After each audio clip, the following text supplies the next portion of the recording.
Mahalaga po ang presensya ng Diyos. Sabi nga ni Moses, naalala ko, if your presence doesn't go with us, Lord, we don't want to leave this place. Kasi 40 years silang travel. Kung hindi mo kami sasamahan, wag na lang.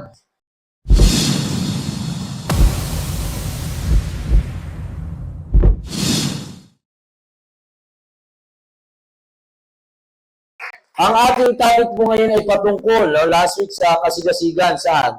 Ngayon sa paghahanap sa presensya ng Diyos. Do you remember si Jacob? That is Jacob's well. Si Jacob po ay bago po siya nakilala naging Israel, no? Sikat na sikat ang Israel natin ngayon na doon galing ang ating pananampalataya. Doon na pa ako si Jesus, di ba? Hindi ko sa bansa, sa Roma, sa China, sa USA o sa Mindanao, walang ganon. Lagi sa Israel, kaya sikat na sikat ang Israel. Dating Jacob po siya, for your information, naging Israel. Dating deceiver, that is Israel, basta binago, naging maganda kasi Jacob ay deceiver. Kasi nakipag-niig siya kay Lord, o nakipagbunuan siya sa panalangin, talagang pinalitan ng pangalan niyang Israel. Kaya nabuo po ang descendants sa 12 tribes of Israel. Now, sino-sino yun? May kabisado ba? Si Dan, si Netali, si Benjamin, si Joseph, di ba? Ruben, Nais ang Panginoon niya, nahanapin niyo siya sa iba't ibang lugar o pangyayari sa inyong buhay. Kasi noon, kala nila na doon lang sa Israel nagsisimba. Lahat po, nung bansa noon, pupunta pa kay Solomon para sumamba lamang. Alam niyo yun, napakalayo. Magta-travel ka from Philippines to Israel para makasamba ka lang sa buhay na Diyos. Kaya ang travel doon, buwan di ba? Bago makasimba, si Jesus Christ, ilang araw, 3 araw, doon lang sa lugar nila. Nagta-travel, wala pang kotse noon, wala pang airplane, barko, pero na. May bangka na, pero tawid dagat para lang sumamba all over the world. Para kilalanin ang tunay na Diyos o sumamba para sa presensya niya, the Holy of Holies, makapunta doon. Makapasok tayo na lahat ng mga kasalanan mo ay dadalhin doon. Mag-aalay ka ng dugo, na tupa. Pero ngayon, napakadali na. Baras lang, Once and for all, di ba? Ginawa na ni Jesus, napako sa krus, inalay niya ang katawan niya. Kaya sabi ng Panginoong Jesus, the time will come, and it is now, Di pa siya patay. You will worship me in spirit and in truth. Kahit saan. Yan po ang nais ng Panginoon. Hanapin niyo siya sa iba't ibang lugar o pangyayari sa inyong buhay. Sapagkat ang ilan ay may mga kaisipan na religyoso kung saan simbahan lamang natatagpuan ng presensya ng Diyos. Kala nyo, dito lang. Sa bahay po. Kung araw-araw tayo dito, maubos pa masahe niya, di ba? Isang linggo na nga lang, ubos na Paano pa tayo makapag-bili ng gatas? Kailangan masamba natin siya saan man. Malaman natin, maintindihan natin ngayon na kahit nasa bahay, pagkagising pa lamang, you can worship it. Pero iba naman po ito. Inibigyan ko lang kayo ng kahalagahan ng pagsasama-sama, ng pagtitipon. Pero ang Panginoon, kahit saan nandoon. Amen po ba? Kung kayo nananalangin individual, sasabihin sa inyo ng Panginoon, Hebrews 10:25. Let us not forget coming together in unity. Sama-sama. Job 4:20-24, ang sabi diyan. Yun nga, sinasabi ko. 4:20-24. Dito sa bundok na ito, sumamba sa Diyos ang aming mga ninuno. Ngunit sinasabi ninyong mga Hudyo na sa Jerusalem lamang dapat sambahin ng Diyos. Sinabi naman ni Jesus, maniwala ka sa akin.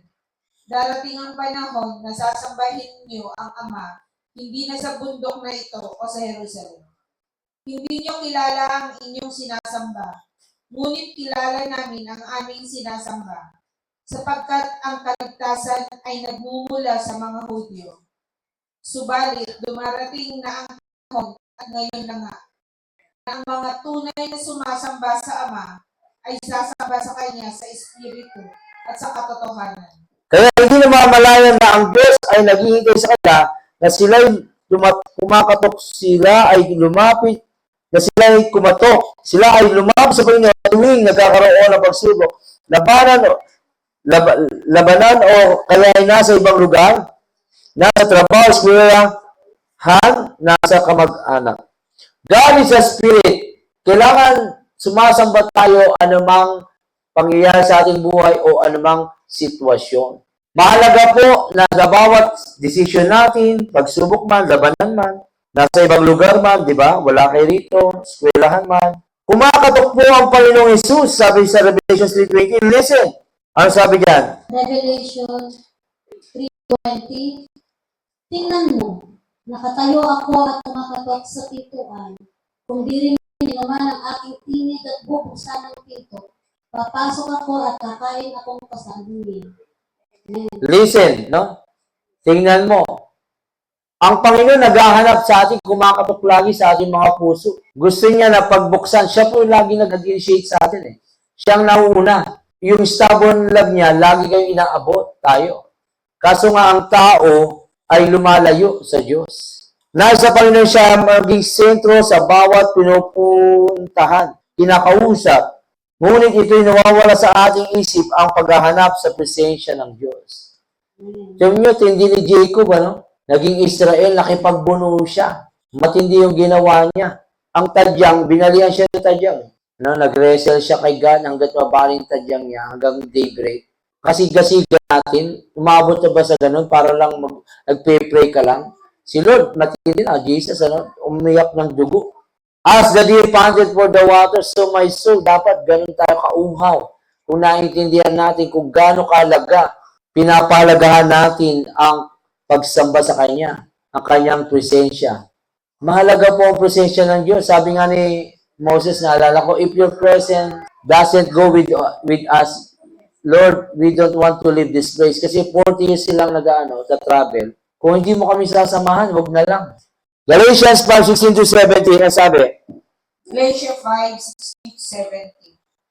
Sinasabi ko sa inyo, mamuhay kayo ayon sa Espiritu at hindi niyo pagbibigyan ang mga pagnanasa ng laman. Sapagkat ang mga pagnanasa ng laman ay laban sa kagustuhan ng Espiritu. At ang kagustuhan ng Espiritu ay laban sa pagnanasa ng laman. Magkalaban ang dalawang ito. Kaya napipigilan kayo sa paggawa ng nais niyong gawin. Amen. Amen.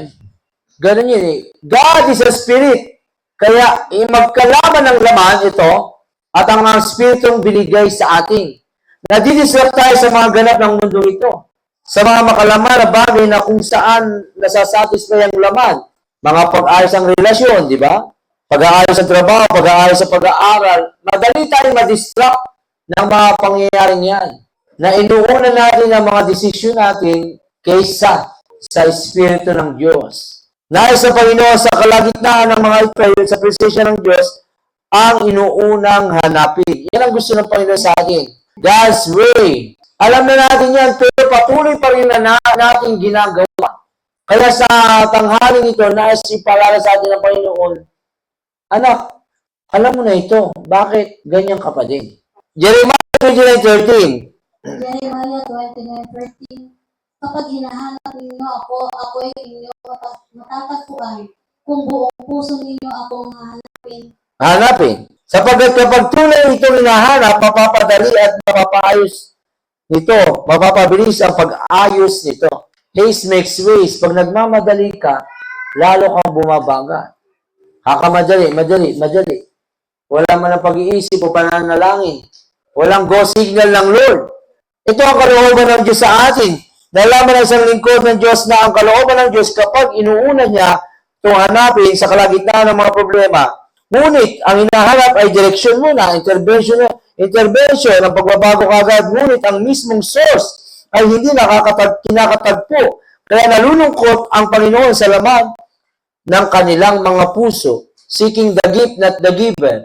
Resources, not the source. Siya ang source of everything eh. Yung relationship, yung presensya niya, nandun ba sa mga decision mo?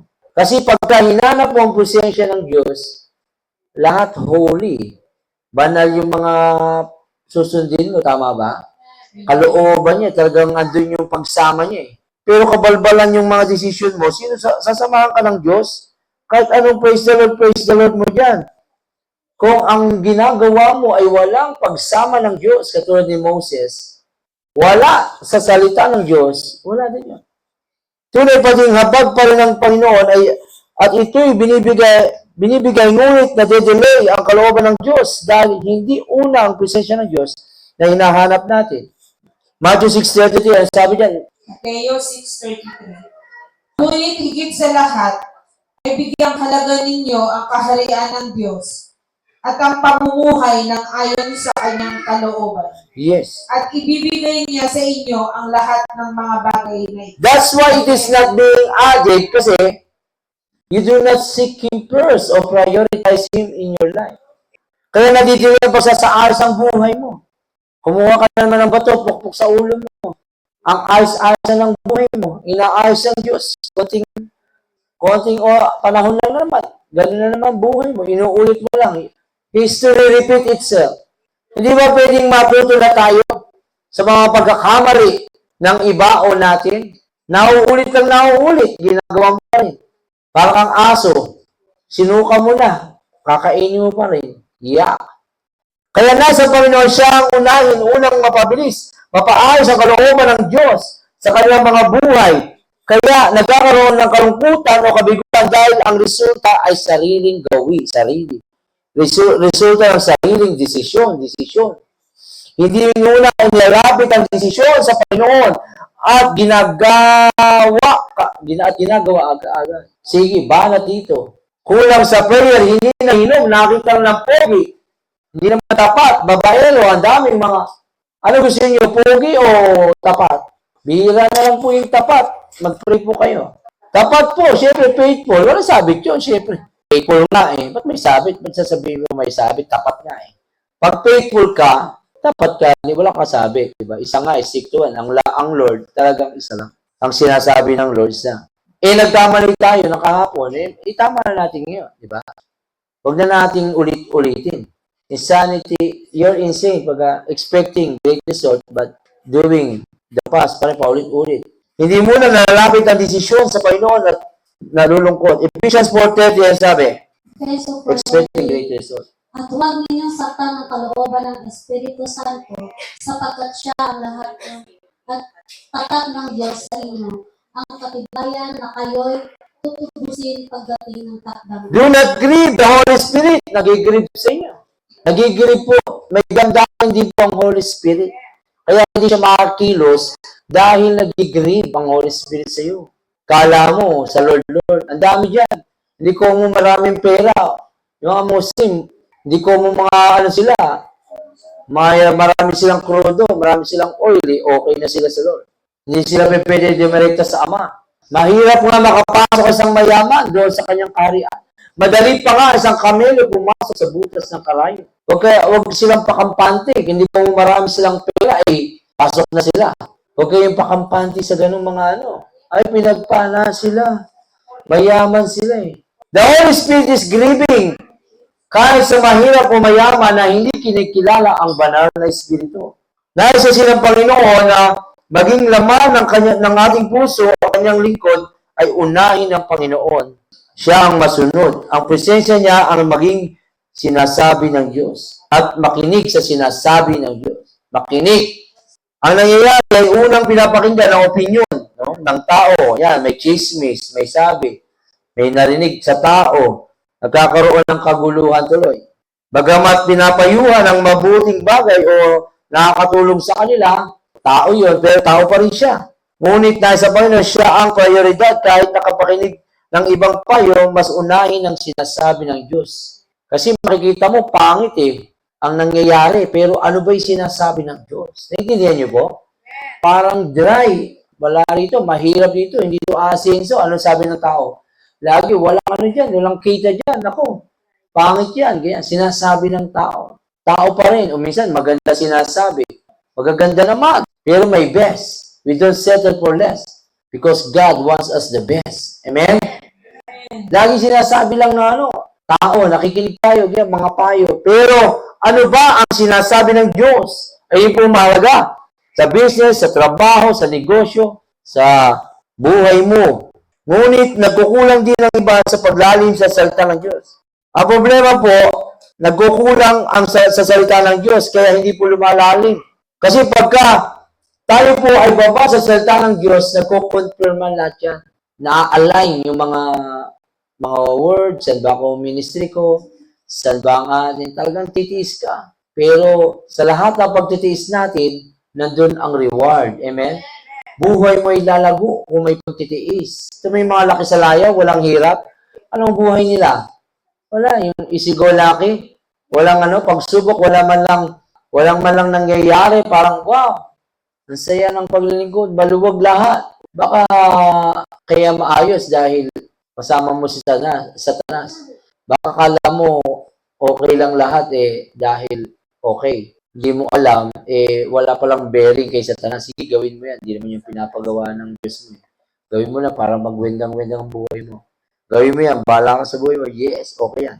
Kaya nadidelay ang pagkasaalos. Kaya tayo hindi naririnig ang salita ng Diyos kasi nagkukulang tayo sa lalim. Ayaw ni Satanas tayo lumalim kasi mahuhukay siya Mga plano niya Alam niyo ba yun? Tama na yan. Mababaw lang. Naku, huwag niyong galawin si Satanas. Baka pag nagalaw niyo may mga kabaro tayo na ayaw na. Naku, defeated na yan bakit mukhang talunan ka? Defeated na si Satanas. Hindi-declare nila. The weapon forms against me. Wasak na si Satanas. Ba't parang talunan ng buhay mo? Parang ganun pa din. At hindi ka na sa bandage mo, ganun pa rin. There's something wrong. Kailangan lumalim sa presensya ng Diyos. Amen po ba? Mahalaga po ang paglalim para magtagpuan natin siya dahil hindi nila na kinikilala ang tinig ng Diyos ang kanilang sinaharap. No? Hindi natin kinikilala ang tinig niya. Subalit, kapag lumalim sa salita ng Diyos, mas makikilala ang tunay na Diyos. Diba? Yung relasyon nyo, sino mang karelasyon nyo, diba? Pag lalo kayo magkasama, nakikita mo. Mas ngayon, nag-aaway na kayo. Dati, sweet-sweet nyo. Ngayon, nakakilala, gato pala ugali nito. Pambihira, no? Ayaw mo na ngayon. O, gusto mo na. Kasi, sa paglalim, di ba? Pero ang Diyos, ang gandang karelasyon ng Diyos, kahit gaano katigas ang ulo mo, siya ay mahal ka pa rin. Amen? Napakabuti ng Diyos natin, palapakan natin. Ayan ang magandang makipagrelasyon na tunay. Sa Kanya lamang. Kasi hindi kanya iiwan Lahat po, iwanan na kayo. Nga, iyak, luhaan ka, iwanan kayo ng mundo ng mga mahal niyo sa buhay. Pero ang Panginoong Yesus, di kayo iwan. Amen po ba? Mas makikilala niyo ang presensya ng Diyos sa mga bagay na maliliit o mga bagay na nangyayari sa buhay niyo. Mas makikilala niyo little by little. Huwag niyong iwanan ng church, ang presensya ng Diyos. Ang iwanan mang isang mundo, pasok lang kayo sa church. No? May tulugan kayo dito. Wala man kayong bahay. Iwanan kayo habang nagre-recover kayo, di ba? Mahalin niyo ang church. Mahalin niyo ang pastors, ang workers na nagpe-pray sa inyo. Help the church. Kasi pag hiniwalayan ka ng asawa mo, dito ka pa din, di ba? Natulog ka dito. Mag-isip-isip, manalangin, then balik ka uli sa gulo. Mahalin niyo ang tunay na pamilya. The family of God. Amen po ba? Tulungan ito na marami pang matulungan. Maraming magkaroon ng higaan dito. Kapag mababaw ang punto sa salita ng Diyos ay hindi naririnig, nanghihina o nawawala ng conviction ng Holy Spirit. Job 4:8 ang sabi ng Panginoon. Santiago 4:8. Lumapit kayo sa Diyos at lalapit siya sa inyo. Hugasan ninyo ang inyong mga kamay, kayong makasalanan. Inisin ninyo ang inyong puso, kayong mga pabago-bago ang isip. Alam niyo, pag bago-bago kayo ng relasyon sa Diyos, may hirapan po kayo matanggap sa Diyos. Linisin niyo ang mga daan niyo, galaw. Ang double-minded po kasi, laban-bawi, di ba? Laban-baban, o bawi sa Diyos, sa Diablo. Hindi mo alam kung ano gusto. Ay may hirapan po kayo makatanggap, madidelay lahat. Kailangan focus sa Lord. Amen? Ano man dumating na bagyo, sa Lord pa ako. Pag sinabing ng Sunday para sa Diyos to. Amen? Sabbath day. If you seek the labada will be added unto you. Dadami po ang labahin nyo. Kasi if you seek the labada will be added. If you seek God in your heart, prioritize siya. Lahat po maa-align. Amen? Amen! Purihin ang Panginoon. Kung naniniwala ka, sumigaw ka ng hallelujah! But God, He gives grace. Therefore, James 4:6 ang sabi dyan. Santiago 4:6. Ngunit ang Diyos ay laban sa mga pagmamataas. Ngunit ang Diyos ay nagbibigay ng higit pang pagpapala. Kaya sinasabi ng kasulatan, Ang Diyos ay laban sa mga mapagmataas, ngunit pinagpapalan niya ang mga mapagpakumbaba. Nais ng Panginoon magpakumbaba ka muna upang presensya ang laging mahanap, ay laging mahanap. At susunod dito ang rema at direksyon. Kailangan humble yourself before the Lord. God will give you the grace. It's all by grace. Amen po ba? Ang relasyon ay by grace. Ang paglilingkod ay by grace. Ang trabaho, biyaya ng Panginoon. Napapangyari yung iba, pero hindi ganun totally blessed. Kasi, babalik ka na naman sa dati mong gusto, decision, pamaraan. But if you are humble enough, God will give you the grace. Sinasabi, because He will oppose you. Kasi pag hindi kayo nag-pray, sabihin, mayabang ka. Hindi ka sumasama sa prayer, sabihin, hindi ko kailangan kayo. Kaya ko mabuhay na wala ang Diyos. Ba't ako mag-pray? Upang magbunga yung gifts and fruit of the Holy Spirit. Ito ay kinakamalagang kayamanan na mahanap sa mundo. Para magbunga po kayo, tayo lahat, ang Holy Spirit. Ito ang kayamanan na nakakalimutan. Hindi na pinapalagan, hindi na pinapansin. Nalulungkot po ang Holy Spirit. The Holy Spirit is a gift on you, on us all. Binigay po to sa third person of the Godhead. Hindi tayo ginawang orphan. No? Hindi tayo ulila. Binigyan kayo ng companion. Teacher, the best teacher. May isang propeta, spiritual propeta, dumalaw sa akin. From Nigeria, Negro. Isang beses lang, dalaw ka. Okay lang yan. Tine-check niya lang kung paano daw deliverance. Pero pangalawa, bumalik ka pa din. Huli ka na. Putol, silver ko niya, witchcrafting yun. Hindi pwedeng yung spirit mo, balik-balik dito. You will test us, lalabas katawan mo, titingin mo kami. You are monitoring us. You want to learn from us. Nagalit ang Holy Spirit. That is Paul yan. Okay lang, pinagbigyan ko siya ng isang beses. Para to, the great teacher kasi, ang Holy Spirit. You don't need to come to us para matuto. Magsik ka sa Holy Spirit. Ang Holy Spirit magtuturo sa iyo. Kasi ako, tinuruan ako ng Holy Spirit dito. Di naman ako ang deliverance, hindi man ako natuto kahit kanino. He is the great teacher at tinuturo ko sa inyo para mapabilis naman tayo. Amen? You pray for me, I pray for you. And everybody's happy. Ang ating ministry lumalago kaysa magturo pa siya sa inyo ng napakatagal, lahat na naman. You humble yourself before the Lord and you learn from me. At huwag niyo naman akong suwagin pagka natuto kayo. Amen po ba? Amen. Natutulong kayo sa akin ngayon, susuwagin niyo na ako. Ano ka, toro o red hyper? Ayaw ng Diyos tayo mapahamak. Amen po ba? Huwag niyong gagawin yun. To check on me, magsusol travel kayo. Ito yung ginagawa ng pastor. Do not travel without passport. Do not soul travel kung walang permission ng Diyos. Ngunit dahil nakokorrupt ng kasalanan ng mga fleshly desires, kaya nais ang Diyos talikuran ang dating identity, dating gusto ng Diyos na iwanan ito upang hindi maging hadlang sa kalooban ng Diyos sa ating mga buhay. So, huwag maging hadlang. Huwag kayong mahadlangan. Hebrews 12:6 sabi, Hebreo 12:6, sapagkat dinidisiplina ng Panginoon ang mga minamahal niya, at pinapalo ang itinuturing niyang mga anak. sapagkat nais ng Diyos ay ang makabuti sa sarili, kinabukasan at sa susunod na henerasyon ng ating pamilya. Kailangan para kayo ang pag-aaral na ito, tuturo sa generation nyo. May takot sa Diyos. Lahat yan. Subukan nyo yung mga adik, parehas sa pusher. Ano ang mga swindler, pero ang gusto ng Diyos, ang henerasyon natin, di ba, may takot sa Diyos. Maganda, mga doktor, mga engineero, mga may takot sa Diyos. Talagang, di mo, si Connie Reyes, di ba, ang ganda namin ng Pasig, naayos dahil yung anak niya. Pero hiniwala niya si Vic Soto. Nagkaroon sila ng Vico Soto. Naghiwalay sila dahil gusto niya sumunod sa Diyos. Pero nakapokus siya sa anak niya. At ngayon, mayor na, ako pa. Di ba? Focus siya, ang ganda ng buhay na ngayon. Hindi lang napagpapala yung si Connie Reyes, kundi ang buong bayan ng Pasig. Amen? Dahil sa pagsunod ng isa. Hallelujah! Generasyon ang plano ng Diyos. You keep on focusing on your personal interest, personal goal, personal Personal, sarili, makasarili. Sarili mo, puro ako. Yun, Hebrews 12:6. Ngunit dahil sa sariling desisyon yan, mapapahamak ang pamilya mo at sarili mo. Nais ang Panginoon mawala ito ang paghahanap ng makasarili, pangarap.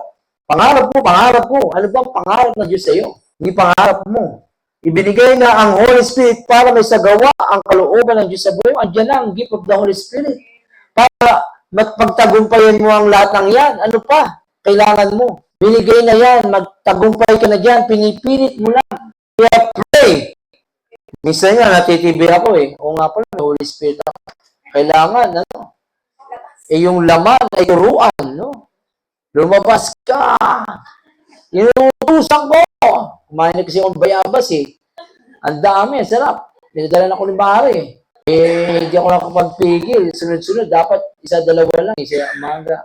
O nga po, pinaalala sa akin, may Holy Spirit ako. I command this body, the temple of the Holy Spirit. Hindi pwedeng may air sa loob. Kukuman nyo, this is the temple of the Holy Spirit. Amen? Amen po ba? Naintindihan niyo po? I command my body. I teach my body. Because this is the temple, hindi pwedeng manilahan ang mga bisyo sa katawang ito, ang mga droga, ang mga alak. Bigay na po yan sa atin, Holy Spirit. Kaya tagumpay na po tayo. Amen po ba? 1 Corinthians 6:17 sabi, Mga minamahal. Isa sa kanya sa Espiritu. Ang nakipag-isa, tayo nakipag-isa kayo sa Espiritu, amen, sa Panginoong Hesus, diba? Tinanong natin siya bilang Diyos natin tagapagligtas, amen? Siya na, ang may-ari sa atin. Maghahari sa katawan natin ang banal na Espiritu. Kaya, lahat yan, ano man yan, lust of the eye, lust of the flesh, pride of life, tagumpay na tayo because of the Holy Spirit. Hindi lang natin ginagamit. Kaya tinuruan ako kahapon eh. Lumabas ka! Lason! Nakakalimutan natin mag-vacuum ng lason, no? Sa ating mga deliverance sa labas, di ba? Mag-vacuum po kayo. Kasi nag-deliverance tayo, nakalimutan daw natin minsan mag-vacuum. Huwag lang kayo mag-evac, kundi lason ng droga, lason ng talagang bigat doon sa darana. Ang dami ba namang nabaptize eh. Lahat lumubog eh. Hindi nila alam, inanoint namin yung, kaya kami, bigat na bigat. Huli, mga living creatures. Ang mga kaluluwa doon, walang kamalay-malay na baptize. Kaya kahit onti lang yung JCGD, lahat na baptize eh. Ay baptize din, wala man silang kamalay-malay. Mga kaluluwang ligaw. Naman trabaho natin, maghari ang kalooban ng Diyos sa ating buhay. Amen? Upang ang mga kinakatakutan na mangyari, negatibong mga bagay ay mawala ng puwang sa buhay natin. Magkaroon kayo ng delays, ang kalooban ng Diyos, mga delays. Ito ang panahon na para tayo mag-ayos, panahon ng glorification by faith. You are sanctified by faith through and through. We are in the generation of glorification. A glorified body is coming out. Hello? Hello, are you there? You are being glorified. Glorified body. Yung nakakatagos sa pader. Yung glorified, yung nara-rapture. Yung heavenly body. Mother ko ay napakatanda, 80 na. Sabi ko, hindi na makano. Excited ka ba, mami? Sabi ko, mag-glorified body ka na. Tinuturo natin sa Biblia. Tinuturo ng Panginoong Jesus. Mag-glorified body. Dapat excited tayo. Diba? Mahina man ang katawan ng mga magulang natin, matanda na, pero pinapangaral natin. Still, mag-still up ang kalang mga buhay na may pag-asa. There is life after death. Amen? He is the God of hope. May pag-asa sa presensya ng Diyos. Kaya nais ang Panginoon na maiwan ang mga bagay na ginawa ng Lord sa atin, sapagkat ang original na pagkakagawa ay nakaayon sa Holy Spirit. Galatians 2:20. Ano sabi rito? Galatians 2:20. Kaya hindi na ako ang nabubuhay ngayon, kundi si Kristo nabubuhay sa akin. At ang buhay ko ngayon sa katawan ay ikinabubuhay ko sa pamamagitan ng pananampalataya sa anak ng Diyos na nagmahal sa akin at naghandog ng kanyang sarili para sa akin. Amen. You are being crucified with Christ and you no longer live. Hindi na kayo nabubuhay sa katawang ito. Ang banal na espiritu na. The life you live in this body, kailangan, kaya turuan nyo ang iyong katawan.